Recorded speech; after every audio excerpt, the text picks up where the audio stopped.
In 1779, hundreds of free black men sailed from Ayiti to die for a country that was not their own. They asked for nothing in return, and the nation they bled for spent 2 centuries pretending they never existed. This is the story America buried, and by the end of it you will know their names. They were the Chasseurs-Volontaires of Ayiti. Remember that name. It was the American Revolution. 13 colonies against the most powerful empire on earth, fighting for freedom they had not yet extended to everyone.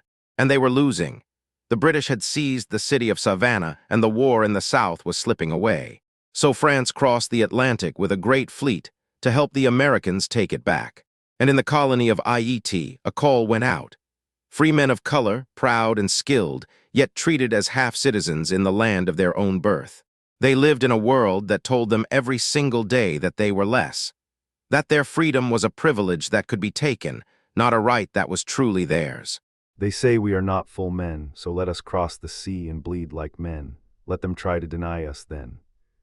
Over 500 of them stepped forward. The Chasseurs-Volontaires, the largest force of African descent to fight in the entire American Revolution. Come home to me. Whatever freedom you find out there, you come home and you bring it back with you. They sailed away from everything they loved, toward a war that was not theirs, carrying a dream too dangerous to even speak aloud. That freedom once tasted can never again be chained. In September of 1779, they landed at Savannah and joined the Allied army. French, American, and the men of Ayiti standing shoulder to shoulder. The siege began. Day after day, the cannons thundered against the city's walls. For weeks, the men of Ayiti dug and marched and waited in the heat and the mud, far from home. But the French admiral was running out of time. His fleet could not hold these waters much longer. So he chose the bloodiest path of all, a direct assault straight into the British defenses. At dawn on October the 9th, the columns moved out into the morning fog. Steady, eyes forward. Today the world learns what we are. They marched straight into a wall of fire. The British had been waiting, and they were ready. Cannon and musket tore the Allied columns apart. Men fell by the hundreds into the smoke. The cavalry hero Casimir Pulaski was struck down. The grand assault shattered into chaos. The Allied army broke and ran. And in that moment, total annihilation was only minutes away. Because now the British surged out from their walls, bayonets gleaming, to chase down the broken army and finish it for good.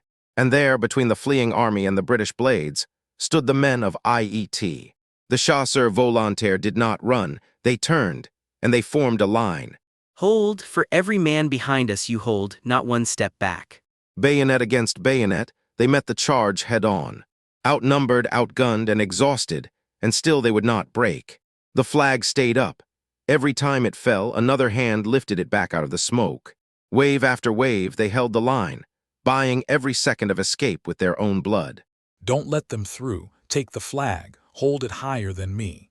Men died in each other's arms on a foreign field, for a freedom they themselves would never be given. But they held long enough. Behind them, the broken American and French armies slipped away to safety. The men of Ayiti had saved them from total destruction. The revolution itself lived because these men chose to stand. When the smoke finally cleared, the field was covered in their dead. Hundreds who would never sail home. Their names were left out of the history books. Their sacrifice was quietly erased. But the men who survived carried home something no empire could ever take back.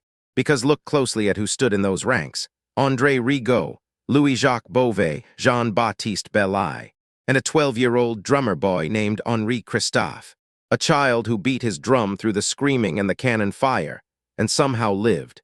They had crossed an ocean and learned the lesson that tyrants fear most.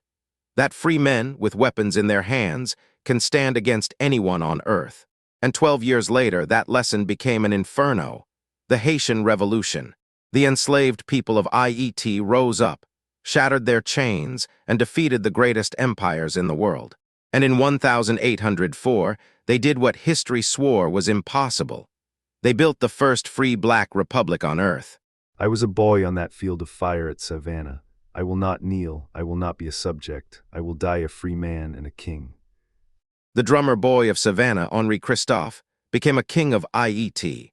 He raised a mountain fortress into the clouds, so that no empire would ever enslave his people again. From a drummer boy in someone else's war to a crown, that is what these men were made of. So here is the question America has never wanted to answer. After the men of Ayiti bled and died for your freedom, how exactly did you repay them? When Ayiti won its own freedom, the first black republic in all of history, the United States refused to even recognize it. Not for 1 year, not for 10. For 58 years they kept the door shut because slaveholders feared what a free black nation might inspire. America isolated Ayiti and stood by in silence while France strangled it with an impossible ransom. And then, in 1915, American troops invaded Ayiti and occupied it for 19 long years. The nation that owed part of its own freedom to Haitian blood turned its back. Again and again. They gave America its freedom. America gave them silence. And that silence still costs Ayiti everything. The ransom that bled it dry. The doors held shut for generations. They did not just punish a single moment in time. They punished a people for 200 years. The Ayiti you see suffering in the headlines today did not fall by accident. It was bled, slowly and deliberately, for the unforgivable crime of being free first. A nation of heroes, punished for daring to break its own chains before the world was ready to allow it. And still against all of it, the children of those soldiers endure, still standing, still unbroken, still here. So let silence be the one thing they never get from us. Because history does not get the last word, we do. There is a monument in Savannah today where those men fell. Bronze soldiers and a small drummer boy frozen forever in their courage. Most people walk right past it, not us, not anymore. So say their names out loud. The Chasseurs-Volontaires of Ayiti. They were not victims, they were heroes. The bravest soldiers the world ever tried to forget. When you think of courage, think of Ayiti.